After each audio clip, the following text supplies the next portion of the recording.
증거할 말씀입니다. 요한복음 13장 3절에서 17절 말씀입니다. 저녁 먹는 중 예수는 아버지께서 모든 것을 자기 손에 맡기신 것과 또 자기가 하나님께로부터 오셨다가 하나님께로 돌아가실 것을 아시고 저녁 잡수시던 자리에서 일어나 겉옷을 벗고 수건을 가져다가 허리에 두르시고 이에 대야에 물을 담아 제자들의 발을 씻기시고 그 두르신 수건으로 씻기기를 시작하여 시몬 베드로에게 이르시니 가로되 주여 주께서 내 발을 씻기시나이까. 예수께서 대답하여 가라사대 나의 하는 것을 네가 이제는 알지 못하나 이후에는 알리라. 베드로가 가로되 내 발을 절대로 씻기지 못하리이다. 예수께서 대답하시되 내가 너를 씻기지 아니하면 네가 나와 상관이 없느니라. 시몬 베드로가 가로되 주여 내 발뿐 아니라 손과 머리도 씻겨 주옵소서. 예수께서 가라사대 이미 목욕한 자는 발밖에 씻을 필요가 없느니라. 온 몸이 깨끗하니라. 너희가 깨끗하나 다는 아니니라 하시니 이는 자기를 팔자가 누구인 줄 아심이라. 그러므로 다는 깨끗지 아니하다 하시니라. 14절 내가 주와 또는 선생이 되어 너희 발을 씻겼으니 너희도 서로 발을 씻기는 것이 옳으니라. 내가 너희에게 행한 것 같이 너희도 행하게 하려 하여 본을 보였노라. 너희가 이것을 알고 행하면 복이 있으리라. 아멘. 세족시 지난 시간에 고난주간 십자가 대속 예고에 이어서 내일 모레면 유월절인데 너희가 유월절을 준비하라 라고 지시를 했어요. 어떤 물동이를 들고 가는 물장군을 만나서 물었죠. 그러니까 이제 그 사람이 자기 주인의 집을 인도했어요. 주인이 큰 다락방을 그들에게 보였어요. 그래서 거기서 유월절을 준비하였다.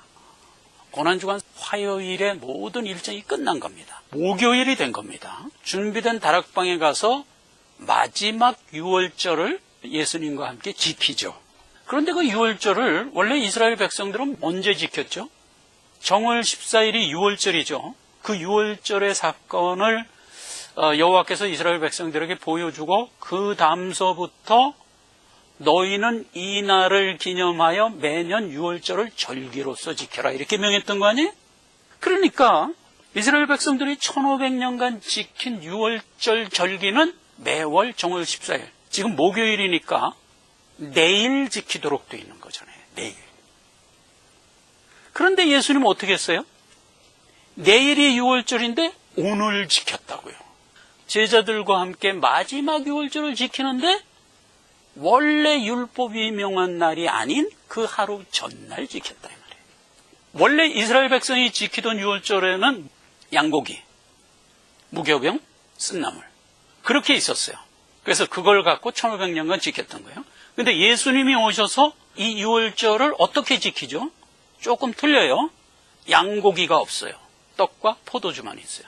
그리고 상위에 뭐가 하나 더 있어요? 유다의 손이 더 있었다.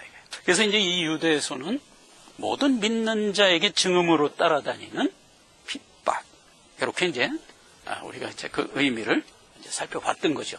그렇게 해서 마지막 유월절을 유월절 하루 전날 지키고 이것을 성찬으로 정례화해 주는 겁니다.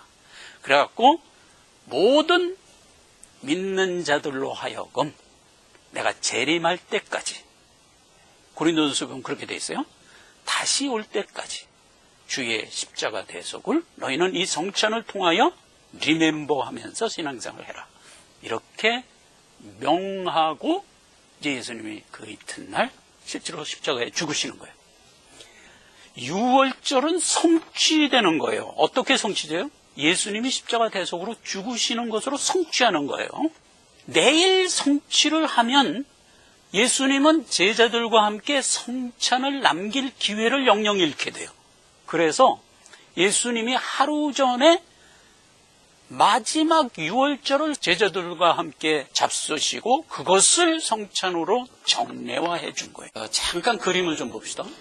구약에 보면 유월절 규례가 이렇게 기록된 거 여러분 기억하시죠? 정월 10일이 되면 그 집에 각 집에 양을 준비하라. 정월 14일이 되면 4일이 지나고 나면 그 준비한 양을 잡으라. 그래서 그 피를 그 집 문설주와 인방에 가르고 그 밤에 그 잡은 양고기를 불에 구워 먹고 그 다음에 무교병과 쓴나물을 급히 먹으라 이렇게 명했죠. 그리고 그 밤에 하나님의 재앙의 사신이 그 온 애굽 땅을 덮을 때 피를 바르고 그 안에서 잡은 양고기와 무교병과 쓴나물을 먹고 있는 너희 집은 넘어가리라. 6월 넘어가리라. 그래서 이제 재앙과 상관이 없고 애굽은 어떻게 돼요? 다 진멸하는 거예요. 그러니까 첫 장자가 다 진멸한다는 것은 모두 다 진멸한다는 뜻이죠.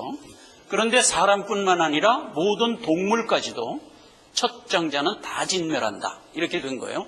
이게 유월절 규례였어요. 그래서 이 유월절 규례를 정월 14일 날 실제로 행하고, 그러니까 애굽을 실제로 죽이고 이스라엘 백성을 실제로 구원한 거예요.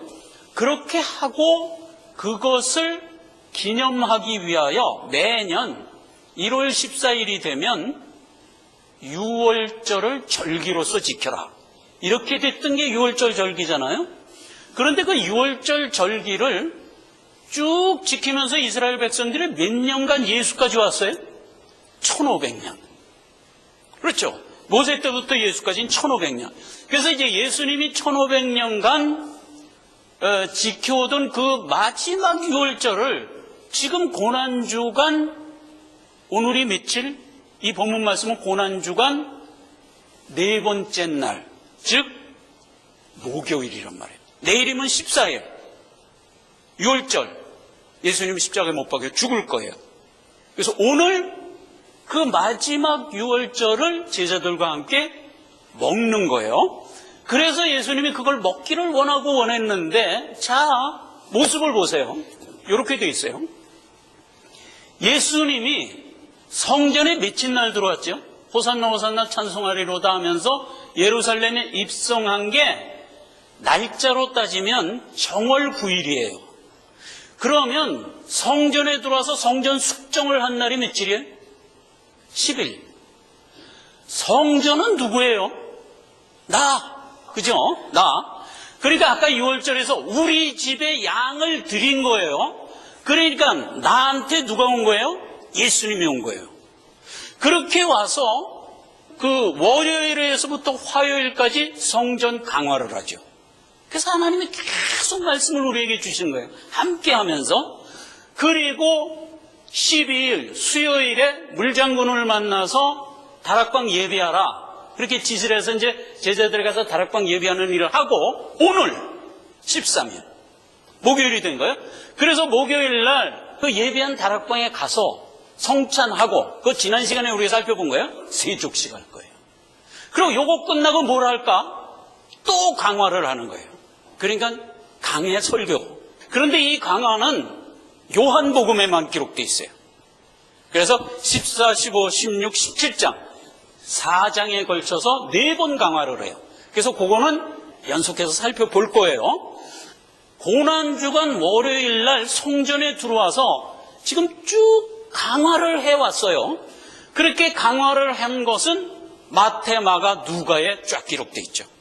그리고 다락방에 가서 4번 강화한 거는 요한복음에 기록되어 있어요. 이렇게 이제 성경이 각각 기록하고 있는 거예요. 그럼 우리가 쭉 살펴보면서 여기까지 온 거예요. 오늘, 내일이면 이제 십자가에 못 박혀 예수님 죽으실 거예요. 그래서 6월절은 어떻게 돼요? 성취되는 거란 말이에요. 그래서 그 전 그림을 봅시다. 옛날에는 양고기 먹었죠. 그 다음에 무교병 먹고 쓴나물 먹었어요. 그리고 우슬조로 피 뿌려갖고 내 집, 나한테 발랐단 말이에요. 그렇게 해서 지킨 게 6월절 절개예요. 그런데 예수님이 와서 마지막 성찬은 어떻게 지키냐? 양고기 없고 피 없어요. 왜 없죠? 양고기와 피가 예수님이잖아요. 그러니까 예수님이 함께 하잖아요, 지금. 그리고 잔과 포도주를 말씀과 언약의 피로 상징화해서 먹도록. 이렇게 하고 상위에 하나가 더 있어요. 뭐가 있어요? 유다의 손. 유다의 손이 더 있었단 말이에요. 그 유다의 손이 뭘까? 6월절 규례에서 쓴나물에 해당하죠. 항상 여러분, 믿는 자는 우리의 믿음의 행보에 무엇이 겸하도록 돼 있어요? 핍박이 겸하도록 돼 있어요. 무릇 주의 뜻대로 행하고자 하는 자는 이 세상에서 복을 받고 겸하여 핍박도 받으리라. 이게 예수님이 하시는 얘기예요. 그래서 우리가 구원받았다는 것에 가장 강력한 증거가 뭐라? 복 받는 거? 아니. 핍박. 그렇죠. 핍박. 왜 핍박하죠? 세상은 진리를 모르고 우리는 알아요. 모르고 아는 자의 부딪힘이에요. 그건 당연한 거예요. 그래서 핍박이 있었다. 그래서 요걸 성찬식으로 마지막 우리와 함께 나누시면서 그걸 정례화해서 어떻게 기록을 했어요? 내가 다시 재림하는 그날까지 너희는 이것을 지키라. 이렇게 해서 우리에게 남긴 거예요. 그러니까 1500년간 지켰던 유월절은 예수님이 와서 성취를 하심과 동시에 성찬으로 남겨서 우리에게 주고 우리는 그것을 붙들고 주님 재림할 때까지 기념하며 살도록 이렇게 한 것이 유월절의 시종이다 말이죠. 모형과 본체다 이 말이에요. 지금 서론을 안 얘기할 수가 없는 게 지난 시간에 했지만 또 얘기하는 게 오늘 세족식이 이것과 관련이 되기 때문이다 하는 겁니다. 오늘 본문 말씀 살짝 봅시다. 이제 아버지께로 갈 때가 된 거를 예수님이 아셨어요. 무슨 얘기예요? 내가 십자가에서 못 박혀 죽을 걸 아시고 그리고 이제 저녁 접시던 자리에서 일어나서 겉옷을 두르고 대물을 담아서 제자들의 발을 막 씻기기 시작했어요. 베드로까지 차례가 와서 베드로를 딱 씻기자 베드로가 뭐라 그래요? 아니 선생이 돼갖고 제자의 발을 씻기다니 말도 안 됩니다. 안 됩니다. 그리고 이제 베드로가 그랬어요. 그랬더니 예수님이 그때 한 얘기가 뭐? 이놈아 내가 네 발을 씻기지 않으면 너 나와 상관이 없어 이렇게 얘기해요. 그 베드로가 또 깜짝 놀래가지고 그러면 뭐 머리와 손도 씻어주십시오 이랬단 말이에요. 그때 또 예수님이 너는 이미 목욕을 했어 이렇게 된 거예요. 자, 요 얘기를 오늘 살펴보고자 하는 겁니다. 자, 여러분 베드로의 생각이 오늘날 미숙한 우리의 생각인 거 항상 기억하시죠? 베드로는 주님이 주시는 말씀을 받으면 언제나 그 말씀에 삼았지 않는 거야. 왜 안 삼았을까? 하나님이 주시는 말씀은 하늘에서 내려온 처음 듣는 말이에요. 언제나 진리는 처음 듣는 말. 왜 진리가 처음 듣는 말이냐면 세상에는 없는 말이거든요. 그러니까 진리는 항상 처음 듣는 거예요. 그러면 보세요. 만약 어떤 처음 듣는 얘기를 우리가 들으면 우리는 원래 어떻게 반응해야 돼요? 그래? 그래? 처음 들으니까 그렇게 반응해야 마땅해요. 그런데 베드로는 항상 어떻게 반응했어요? 안 됩니다. 그럼 왜 그런 현상이 생겼을까? 베드로의 마음속에는 이미 세상 논리가 꽉 들어차 있는 거예요. 그래서 세상 논리를 갖고 하나님이 주시는 처음 말씀을 듣고 판단을 하니까 안 맞거든. 그러니까 안 됩니다 이러는 거예요. 그래서 오늘 이후 우리는 베드로 같은 심성을 뽑아버립시다. 말하자면 하나님의 말씀이 우리에게 증거되면 우리는 우리 안에 있는 세상의 윤리와 도덕관이 있어요. 그 세상의 윤리와 도덕관으로 하나님의 말씀을 받아버리면 안 맞아요. 그러면 베드로와 같이 되는 거예요. 안 됩니다 주님 이렇게 되는 거예요. 주님이 옛날에 십자가에 못 박혀 죽겠다 할 때도 안 됩니다 주님 발 붙들고 못 죽습니다 이랬단 말이에요. 그것은 왜 그런 현상이 생겼다고요? 베드로가 가지고 있는 세상관 그리고 하나님이 주시는 하나님의 진리의 말씀이 안 맞는 거예요. 그건 안 맞게 돼 있어요. 그러니까 거기서 오는 말하자면 반발을 베드로가 했던 건데 원래는 어떻게 하라고요? 하나님의 말씀을 주면 그래요? 이렇게 반응을 해야 마땅한 거라고요. 우리가 그렇게 하기로 오늘 이후 결단을 하자고요. 그래야 돼요. 그래서 베드로가 그렇게 반응한 걸 주님 뭐라 그랬어요? 이 사단아 물러가라 이랬잖아요. 그걸 기억하시라고요. 너는 이미 목욕을 했어. 다시 닦을 필요는 없어. 그러나 발은 닦아야 돼. 이렇게 된 거예요. 이게 도대체 무슨 얘기인지 모르지만 나중에 알게 될 거야. 이렇게 이제 얘기를 하고. 그래서 너희는 다 깨끗하지만, 온몸이 다 깨끗하지만 다는 아니다 하는 얘기를 이제 이중적 의미를 담아서 주죠. 뭐냐면 너희 12제자 중에서 다 깨끗함이 아니라 유다는 아니다 하는 뜻도 이 안에 있고, 우리 자신에 대한 얘기도 돼요. 우리가 목욕을 해서 온몸이 깨끗하지만 그럼에도 발이 더러워질 수 있다. 그래서 발은 계속 닦아야 된다. 그래서 다는 아니다 하는 말로 된 이중적 의미를 여기 담고 있습니다. 그래서 오늘 이제 세족식을 하는데 우리가 여기서 포인트로 가지고 가야 할 게 이겁니다. 예수님이 이렇게 얘기했어요. 너는 나와 상관이 있다 이거예요. 있다. 왜 상관이 있냐면 너는 내가 이미 목욕을 시켰다 이거예요. 그래서 목욕한 자는 이제부터 다시 씻을 필요는 없는데 단 발은 계속 씻어야 된다 이렇게 얘기한 셈이에요. 그래서 그 발을 내가 모범을 보여서 내게 씻어준다. 그러니까 너희도 서로 발을 씻으면서 앞으로 살아가라 이렇게 명한 거거든요. 자, 그래서 예수님이 우리에게 온몸을 씻겨준 것, 그렇게 온몸을 씻은 자는 평생 살아가면서 발을 씻으면서 살아야 되는 것, 이 두 가지에 대하여 분명하게 살펴보는 것으로 세족식을 깨닫고 돌아가는 시간이 되기를 원한다 이겁니다. 주와 상관이 있는 것은 주께서 우리의 죄를 사하여 구원했다는 뜻이에요. 그러면 주님이 우리를 구원했다는 얘기는 성경에 많이 기록되어 있는데 어떤 식으로 항상 기록되어 있냐면 이렇게 기록되어 있어요.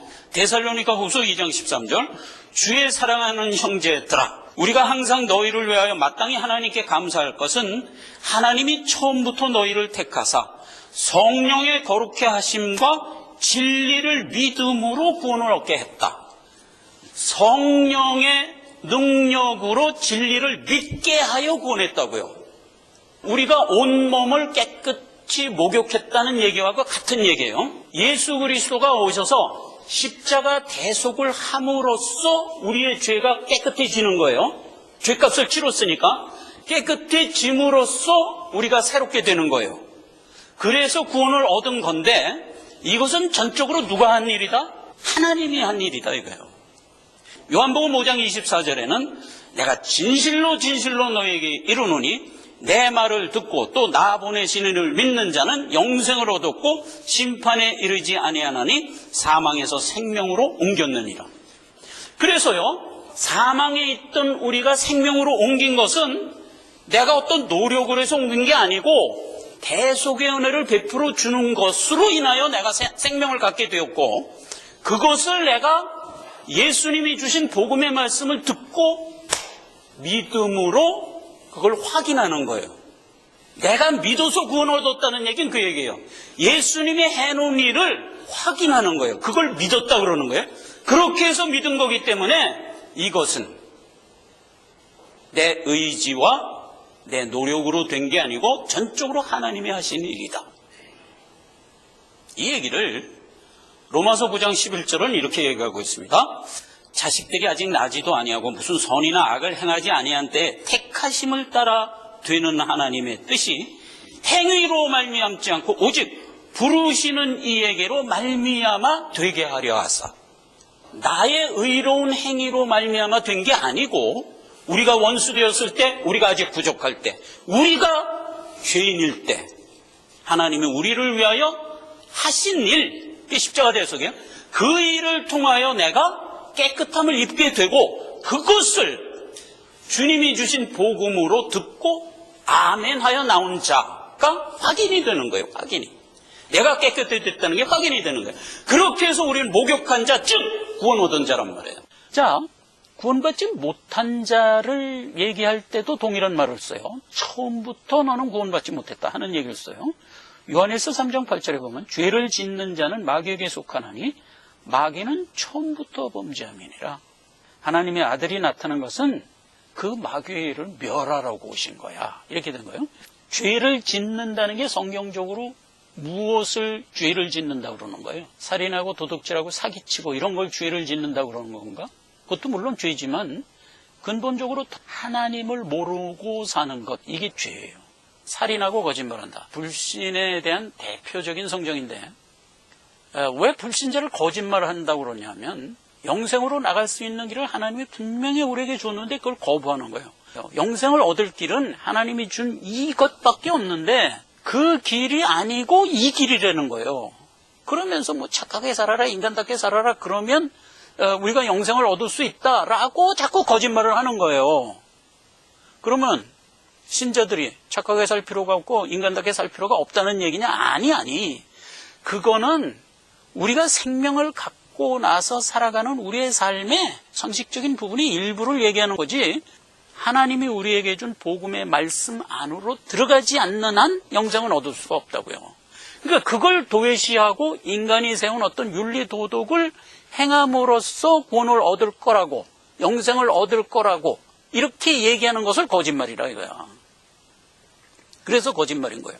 그래서 그 거짓말은 무엇 안에 있는 거예요? 생명이 없는 사망 안에 있는 거란 말이에요. 그래서 항상 불신자는 생명이 없는 곳으로 인도하고 있어요. 그래서 자기도 구덩이에 들어가고 남도 구덩이에 들어가는 그 구덩이가 뭐예요? 사망, 즉 살인이란 말이에요. 그러니까 불신자가 인생을 이렇게 살아야 돼, 인간답게 살아야 돼, 착하게 살아야 돼, 그러면 구원 얻을 수 있어 라고 얘기하는 것은 거짓말이면서 그게 곧 뭐다? 사람을 죽이는 일이란 말이에요. 그러니까 불신자는 성경이 결론부터 얘기하는 거예요. 너희는 이놈아 항상 사람을 살인하고 거짓말하는 자다, 이렇게 얘기하는 거예요. 그런데 자 보세요. 저는 처음부터 살인한 자요, 처음부터 거짓말자예요. 요한일서 2장 2절에 보면 죄에 대한 정의를 이렇게 내요. 거짓말하는 자가 누구냐? 예수가 그리스도인 것을 부인하는 자, 이게 거짓말하는 자라고. 그러니까 예수가 나의 구세주다라는 것을 자꾸 거부하는 자, 이게 거짓말이라고요. 요한복음 16장 9절에는 또 죄를 어떻게 정의했어요? 죄라 함은 나를 믿지 않는 것. 그렇게 해서 하나님을 안 믿는 자가 살아가는 행태는 뭐예요? 거짓말, 살인, 그리스도 부인. 이게 죄란 말이에요. 그럼 자 보세요. 죄를 짓는 자는 누구에게 속한 거예요? 마귀에게 속했어요. 요한일서 3장 8절. 그런데 그 마귀는 처음부터 범죄한 자다 이거예요. 그러니까 모든 불신자는 처음부터 불신자라고요. 처음부터. 그런데 하나님의 아들이 나타난 것은 바로 그 마귀의 일을 멸하려고. 이렇게 구별되는 겁니다. 그래서 자 보세요. 인생을 살다 보면 복음을 우리가 접하게 돼요. 그랬을 때 복음을 듣고도 안 믿는 자, 복음을 들려줬더니 믿는 자, 이렇게 구별되는 거예요. 그래서 구원은 항상 행위가 아니고 믿음이다, 행위가 아니고 은혜다. 그럼에도 불구하고 믿고 살아난 우리는 그때부터 행위를 해야 돼요. 그때부터 행위를 해야 돼요. 그걸 오늘 본문 말씀에 뭐라고 얘기하냐? 발을 씻어라, 이 말이에요.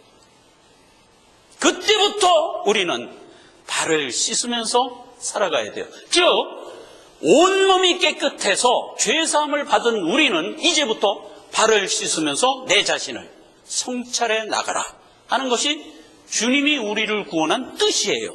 이걸 기조로 알지 않으면 우리가 받은 구원이 흔들려요.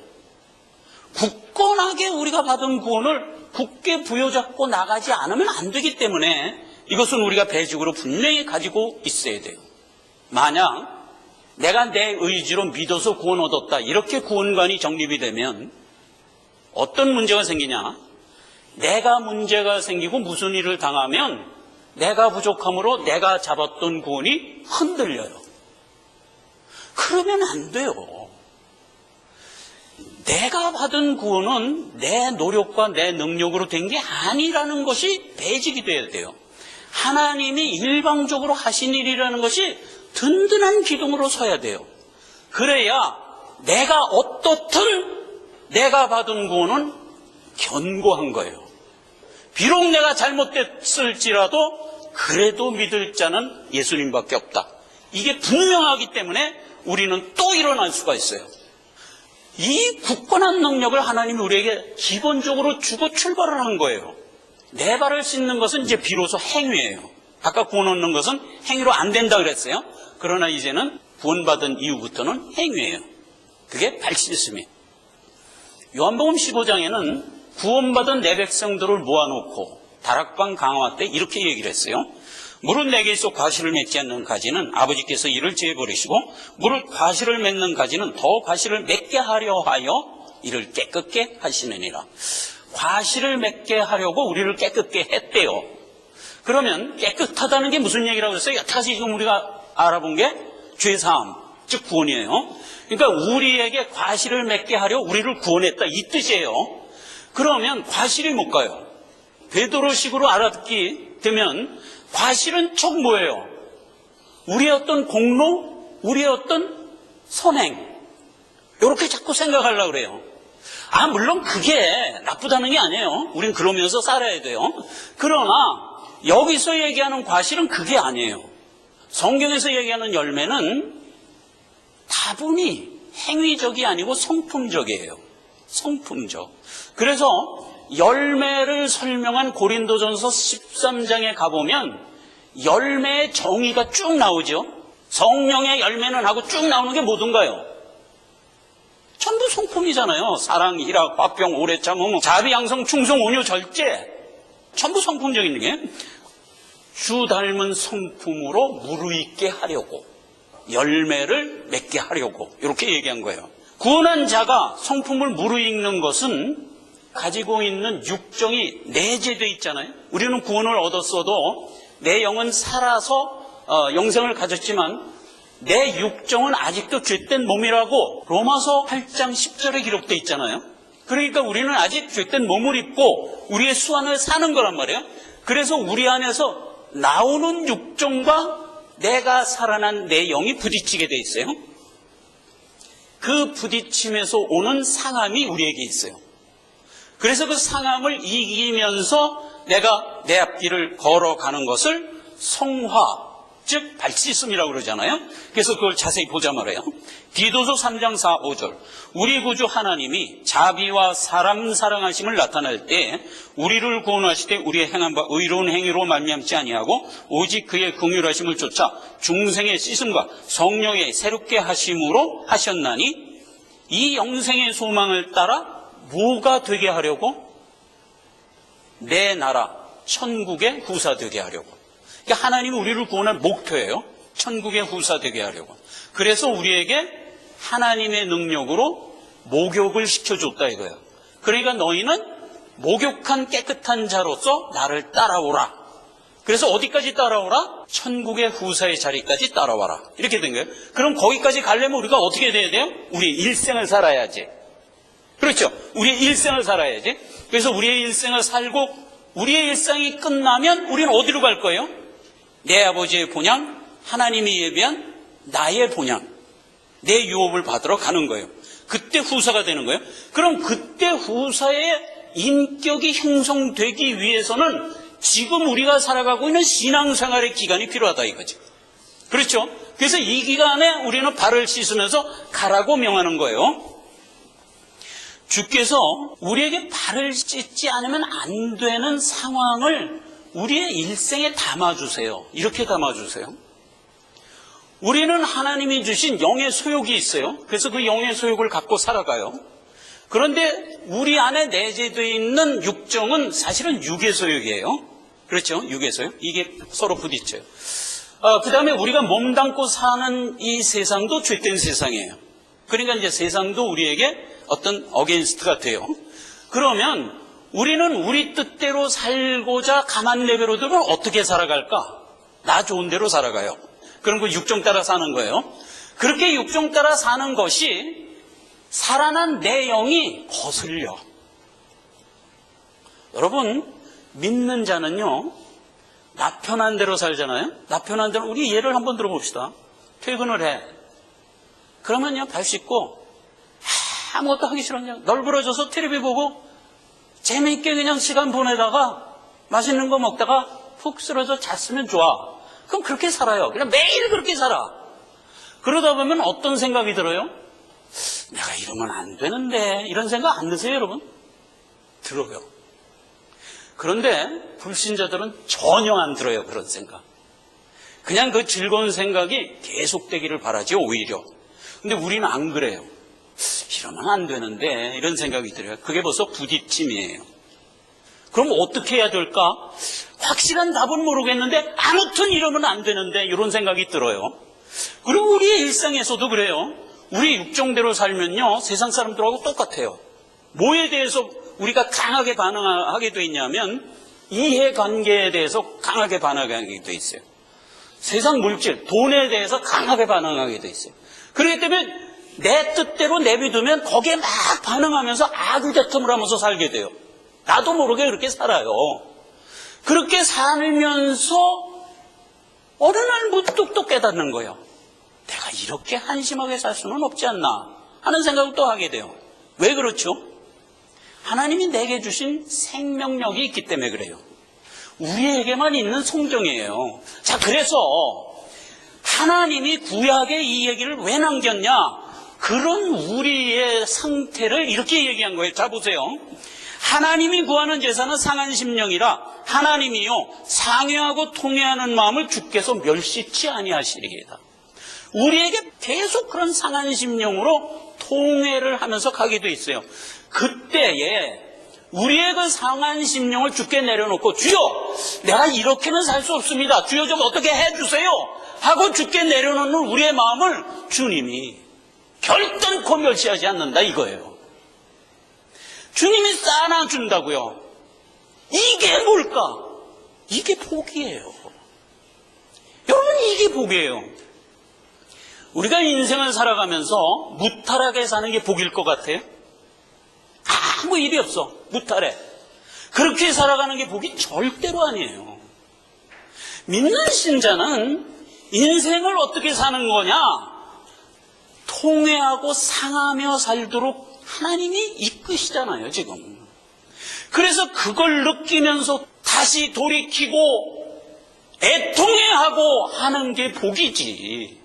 우리의 삶을 우리의 뜻대로 마음대로 살게 내버려 두는 것이 누구예요? 그게 불신자잖아요. 여러분, 시편 73편 우리가 알아봤죠? 시편 73편의 아삽의 시가 뭐를 얘기하고 있어요? 불신자들의 삶이 얼마나 형통하더냐 이 얘기 하잖아요. 얼마나 형통했어요? 구구절절이 나오잖아요. 나중에 죽을 때도 고통 없이 죽는다고 돼 있잖아요. 그게 복이 아니라고 얘기하잖아요. 우리의 일생 짧은 인생은 그렇게 나 좋은 대로 정욕적 삶을 살도록 하나님이 허락하지 않는다고요. 불신자만 그렇게 허락하는 거예요. 내비두는 거예요. 내비두는 거예요. 우리는 아니요. 침상필 틈을 주지 않는다고요. 자꾸 거슬리게 해. 자꾸 통해하게 해. 예민하게 반응하게 해. 그래서 주 앞에 통회하고 자복하게 한다고요. 그래서 우리의 발을 자꾸 씻어주는 거예요. 자꾸. 이게 복이라니까. 여러분, 세상 살면서 여러 가지 부침을 겪어요. 여러 가지 일을 당해요. 뭐 가족끼리 당할 수도 있고 이웃끼리 당할 수도 있고 이해관계가 있는 사람끼리 당할 수도 있고 여러 일을 당해요. 그러나 그 모든 일이 결국 나로 하여금 주께로 돌이키게 하는 원인이 되고 있는 자, 이게 복된 자잖아요. 이거 이상 복이 있어요? 없잖아요. 그래서 우리는 우리의 일생을 항상 주께 되돌이키면서 나갈 수 있도록 주님이 역사했고, 그때에 주님이 어떻게 한다는 거예요? 우리를 절대로 외면하지 않고 품으신다고요. 여기 뭐라 그랬어요? 그게 네 인생의 목표니라 이랬잖아요. 그 말을 어떻게 했어요? 이게 너희가 나에게 드리는 제사니라 이랬잖아요. 제사가 뭐예요? 제사는 모형 속에 담아준 오늘 우리가 드린 예배 같은 이런 걸 제사라고 그러잖아요. 그런데 실제로 제사가 뭐예요? 우리의 삶이죠. 그렇잖아요. 그러니까 그렇게 얘기하는 거예요. 이러한 여러 가지 네 삶에 엎으러지고 제껴지고 자빠지고 일어나고 하는 이 모든 것이 내가 너에게 허락한 삶이며 거기서 내게 통회하여 주께 오직 주님밖에 없습니다를 고백하며 나오는 것이 뭐라고요? 내가 너희에게 요구하는 너희의 삶이다 이 말이에요. 아까 열매를 얘기할 때 뭐라 그랬어요? 우리가 자꾸 어떤 공로를 만들어서 어떤 걸 만들어서 하나님께 드리는 것, 자꾸 이 개념이 있잖아요. 하나님은 어떻게 얘기하고 있어요? 그런 게 아니고 이놈아, 내가 뭐가 부족해서 너한테 뭘 받냐 이 말이에요. 아니잖아요. 하나님이 우리에게 요구하는 건 뭐예요? 상한 심령이라니까. 삶에서 겪는 여러 가지 엎치락뒤치락을 통회하면서 움켜쥐고 죽게 나와서 내려놓고, 주여 내가 이렇게 한심합니다. 주님이 도와주지 않으면 나는 소망이 없습니다. 이러면서 나가는 나의 태도를 주님이 기뻐 받으신다고요.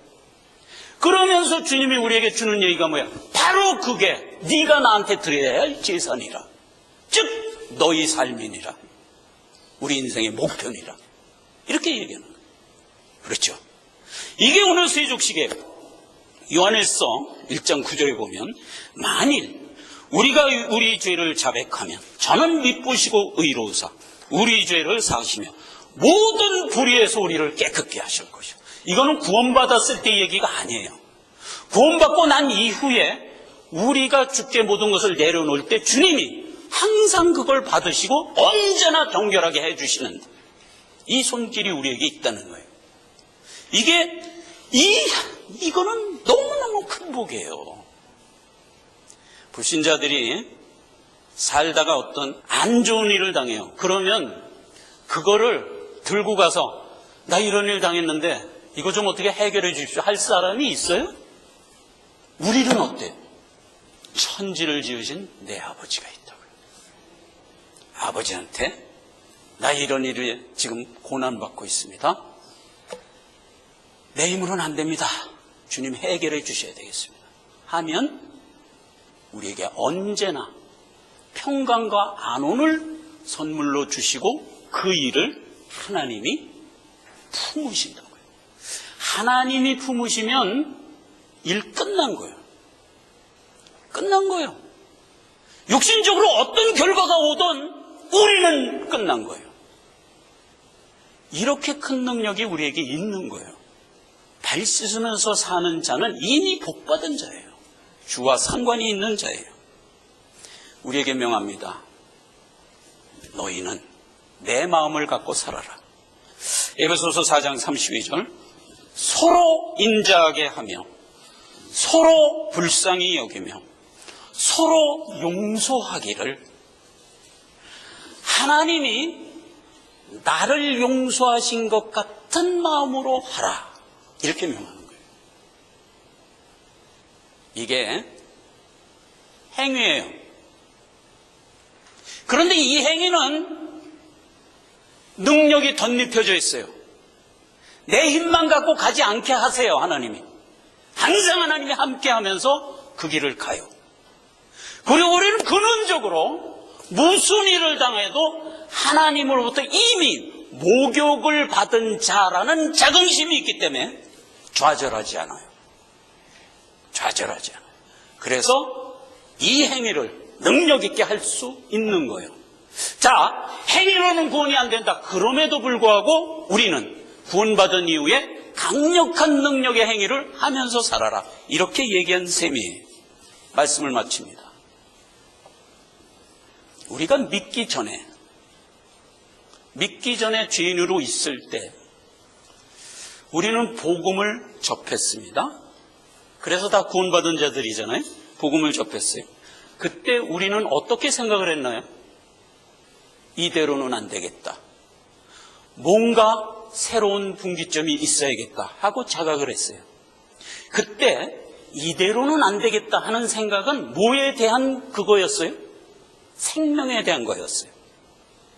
내가 죽어 있다는 사실을 복음을 통하여 깨닫고 나는 이제부터 산자가 되어야 되겠다 하는 소욕이 생겨서 주께서 내게 생명 주겠다라는 복음을 듣고, 그러면 내가 주께 가야겠다, 이대로는 안 되겠다, 죽은 채로는 안 되겠다, 일단 살아야겠다 해서 주의 품으로 들어갔어요. 그래서 우리는 믿게 됐어요.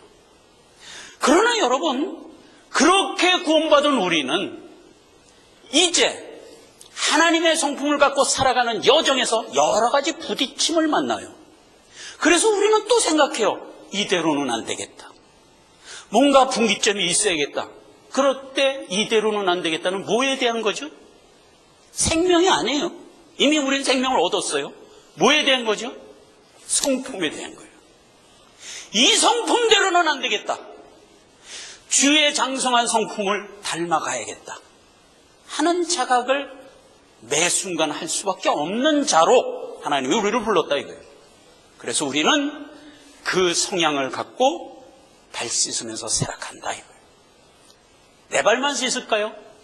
주변에 있는 나와 관계된 모든 사람의 연약을 용납하면서 함께 가는 겁니다. 기도하겠습니다. 하나님 아버지 은혜를 감사드립니다. 하나님 우리를 구원해 주시고 생명 가진 자로서 발 씻으며 가라 하는 명을 신이 본으로 보여 해주셨습니다. 우리가 이 의미가 무엇인지 분명히 깨닫고 큰 복을 확인하며 하나님 앞에 다시 한번 감사를 드립니다. 우리의 연약함을 그때그때 깨닫고 다시 용기를 갖고 나갈 수 있도록 발걸음과 삶을 축복하여 주시니 우리가 더욱 큰 용기를 갖고 힘차게 후사의 자리를 향하여 나가게 하옵소서. 예수님의 이름으로 기도했습니다. 아멘.